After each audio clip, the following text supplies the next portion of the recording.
Nuapada block स्तरीय मत्स्य एवं पानी संपद मेलारे समस्ते चाषी मान के भाई भौणी माँ मान के मु संबोधना जनई एवं से मानकु जे कौन भी चाष हो चाष करवा लगी प्रोत्साहन देउछु एवं राज्य सरकार केंद्र सरकार अनेक विभिन्न स्कीम माध्यम रे से माने लाभ पाई पारिबे जे कौन भी असुविधा होतिबा तांको मु निवेदन करूची आमको जणातु निश्चित रूप रु आम डबल इंजिन सरकार राज्य एवं केंद्र जे कौन स्कीम थी आम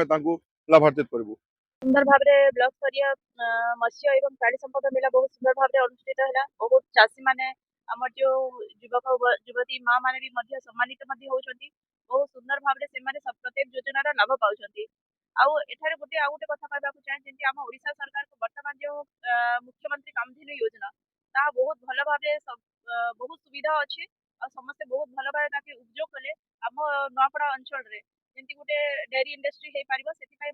समस्त को एनकरेज करने कहली बहुत सुंदर भाव कार्यक्रम होता। आज जो कार्यक्रम ब्लॉक स्तरीय मत्स्य पानी संपद मेला था मु डॉक्टर सुखेंदु राय सीडीओ नुआपड़ा नुआ भाव जॉइन कर प्रोग्राम बहुत भल होती बहुत चाषी आसिक अंशग्रहण कर सरकार आगुरी जो जिला स्तरीय मेला था कन्वर्ट कर बर्तमान से ब्लॉक स्तरीय को आसा बहुत भल कार्यक्रम और आम पाखापाखि 8 जन चाषी की पुरस्कृत कलु सबुज विभाग जे सब भल भल चाषी थे यह आगामी दिन में जो सरकार जो इच्छा आग्रह अच्छी जे लोक मानकर